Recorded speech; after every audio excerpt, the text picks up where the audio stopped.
आप देख रहे हैं हॉरर स्टोरीज 33।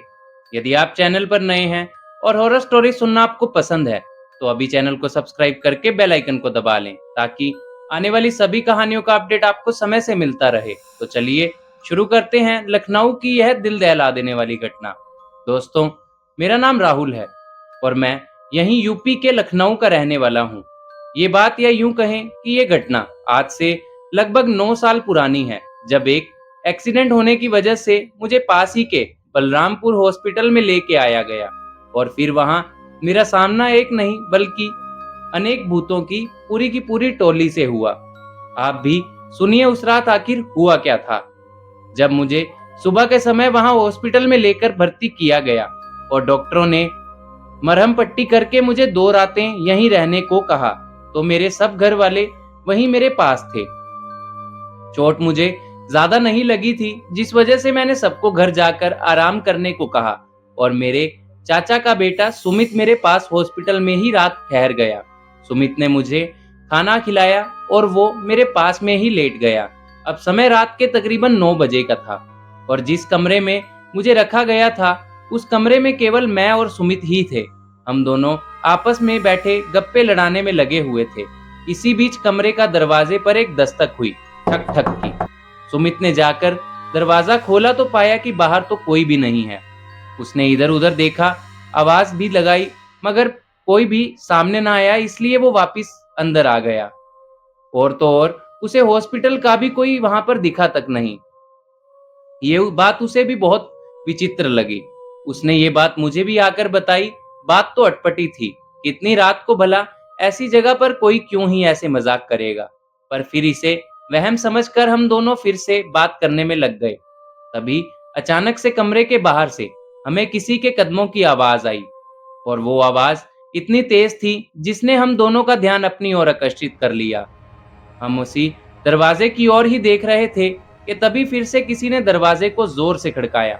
इस बार सुमित आग बबूला होता हुआ दरवाजे की तरफ बढ़ा और उसने जैसे दरवाजा खोला तो दरवाजे के बाहर तो कोई नहीं, मगर कुछ दूरी पर उसे काले कपड़े और टोपी पहने और हाथ में एक लंबा फावड़ा लिए लंबा सा आदमी दिखा, जिसके पांव पीछे की तरफ मुड़े हुए थे और वो थोड़ी दूरी से ही सुमित को ही देखकर हंस रहा था। सुमित ने डरते हुए जल्दी से दरवाजे को बंद किया, उसे चुटकनी लगाई और भागकर मेरे पास आकर बैठ गया और मुझे उसने डरते डरते पूरी बात बताई।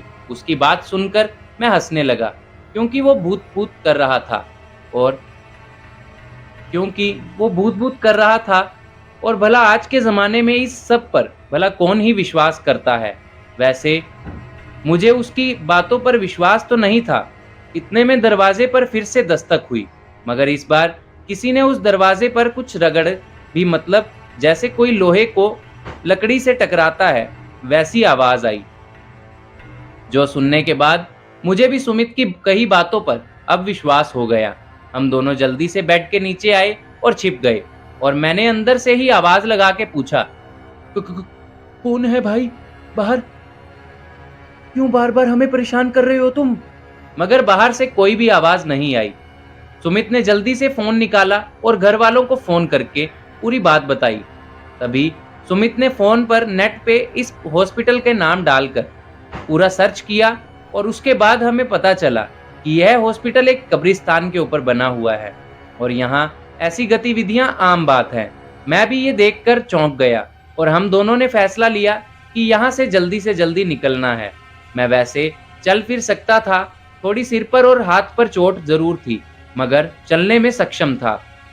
इसलिए सुमित और मैं दोनों जल्दी से दरवाजे के पास आए और आहिस्ता से दरवाजे को खोला। पहले मैंने खुद जायजा लिया, बाहर इधर उधर देखकर कि कहीं बाहर कोई है तो नहीं। इतने में मेरी नजर सामने सीढ़ियों की तरफ गई, जहां का वो डरावना मंजर देखकर मैं हक्का बक्का रह गया।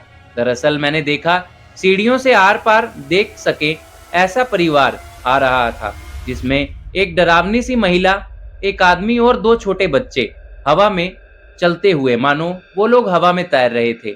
मैंने सुमित को मुंह से चुप रहने का इशारा देकर फिर से दरवाजे को बंद किया और हम दोनों मुंह पर हाथ रख के दरवाजे के पास छिप गए और वो सब लोग कोई बात कर रहे थे। और उनकी भाषा ऐसी थी जो मैंने कभी नहीं सुनी थी। मैं और सुमित अब एक दूसरे के मुंह की तरफ देखकर सोचने लगे कि ये कहाँ आकर हम दोनों फंस गए। पर अभी भी हमारे सामने दो रास्ते थे। एक, या तो पूरी रात यहाँ भूतों के बीच में रहकर अपनी जान खतरे में डालें, और दूसरा, इन भूतों से बच बचाकर खुद को बाहर लेकर जाएं। खतरा तो दोनों रास्तों में ही बहुत था, पर मैंने सुमित से कहा कि भाई, यहाँ से उनके आने का इंतजार करने से अच्छा है जैसे तैसे कर यहाँ से बाहर निकलें और अपनी जान बचाई जाए।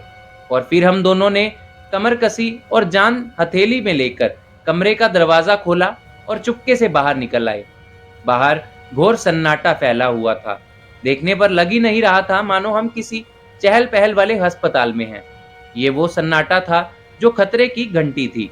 वैसे भी हम दोनों जानते थे कि खतरा हमारे आसपास ही पटक रहा है, और वैसे भी उनके आने का इंतजार करने से अच्छा अपनी जान बचाने की कोशिश करना सही था।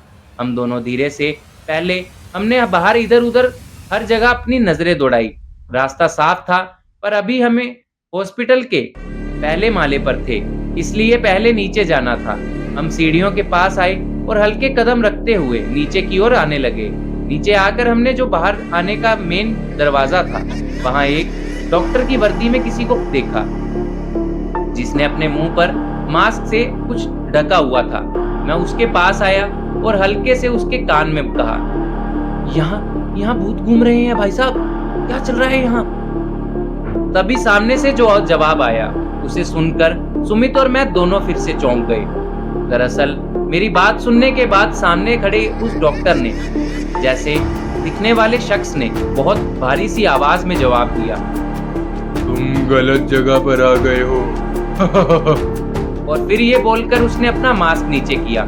तब मैंने उसके हाथ और मुंह जो जला हुआ मास्क लटका हुआ जब मैंने उसके शक्ल देखी, तो साथ ही हम दोनों गेट से बाहर की ओर दौड़ने लगे डर के मारे। सामने मेन गेट पर हमें दो गार्ड बैठे दिखे। उनको देखकर जब हम उनके पास भाग रहे थे, इतने में सामने हमारी आगे ही एक 6.5 फुट का काले कपड़े पहने बहुत लंबा सा आदमी सीधा फावड़ा लिए हमारे आगे आ दमका, जिसने सबसे पहले झपट्टा सुमित पर मारा और उसे जख्मी कर दिया। उसके बाद वो फावड़ा लेकर मेरी ओर बढ़ने लगा। इतने में मेरे मुंह पर तेज रोशनी पड़ी। मैंने सामने देखा तो एक गाड़ी तेजी से हमारी ओर बढ़ती जा रही थी, जो सीधा गेट को पार करके मेरे पास आकर रुकी, और वो शैतान अब गायब हो चुका था। मैंने इधर उधर देखा तो पता चला कि गाड़ी में और कोई नहीं बल्कि हमारे घर वाले ही हैं, जो हमारी मदद करने आए हैं। उन्होंने जल्दी से मुझे और सुमित को गाड़ी में डाला और वहां से निकल आए। रास्ते में हमने पूरी बात बताई उनको। सुमित के सिर पर चोट ज्यादा आने की वजह से वो बेहोश ही पड़ा था। हम जल्दी से उसे लेकर पास वाले दवाखाने गए और उसकी मलहम पट्टी कराई और सीधा अपने घर आ गए। उसके बाद हमें पता चला कि यह हॉस्पिटल बहुत पुराने समय से ही शापित है। मतलब लोगों का दावा है कि वहां अक्सर भूत देखे जाते हैं, मगर सच क्या है ये तो जिस पर बीतती है वही जानता है। तो दोस्तों, कैसी लगी आपको आज की यह घटना? यदि पसंद आई हो तो वीडियो को लाइक और चैनल को सब्सक्राइब जरूर करें और देखते रहें हॉरर स्टोरीज 33।